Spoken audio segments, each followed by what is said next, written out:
worship His holy name. Welcome, my friends, to Man of Faith Ministries. As you probably know, I'm Brian, and today we're up to chapter 3 of Colossians, which is Paul's letter to the people of Colossae.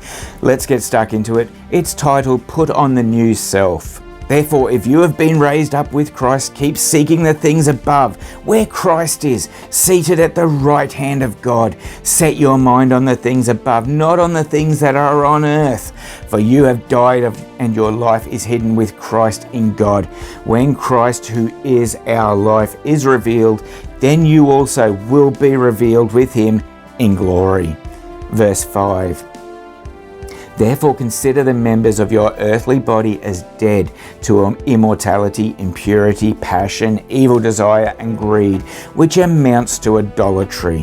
For it is because of these things that the wrath of God will come upon the sons of disobedience, and in them you also once walked and were living in them. But now you also put them all aside, anger, wrath, malice, slander, and abusive speech from your mouth. Do not lie to one another, since you laid aside the old self with its evil practices, and have put on the new self, who is being renewed to the true knowledge according to the image of the one who created him.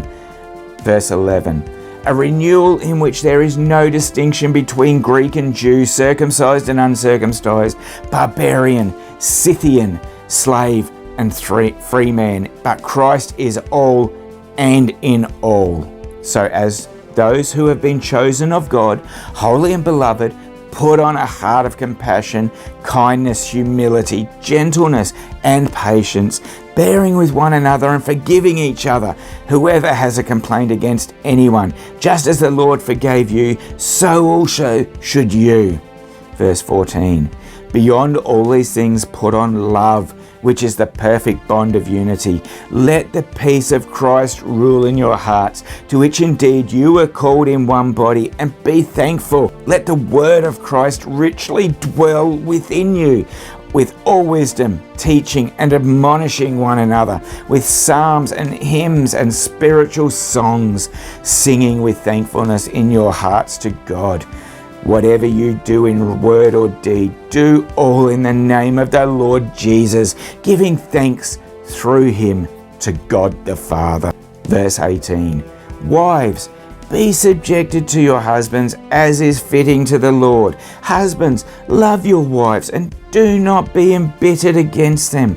Children, be obedient to your parents in all things, for this is well pleasing to the Lord. Fathers, do not exasperate your children, so that they will not lose heart. Slaves, in all things obey those who are your masters on earth, not with external service as those who merely please men, but with sincerity of heart, fearing the Lord. Whatever you do, do your work heartily, as for the Lord, rather than for men, knowing that from the Lord you will receive the reward of the inheritance. It is the Lord Christ whom you serve. For he who does wrong will receive the consequences of the wrong which he has done, and that without partiality. That's the end of chapter 3. We've got one more chapter left in Colossians, which is chapter 4, titled Fellow Workers. So please join me next time for the last chapter of Colossians, and then we'll go on to Thessalonians.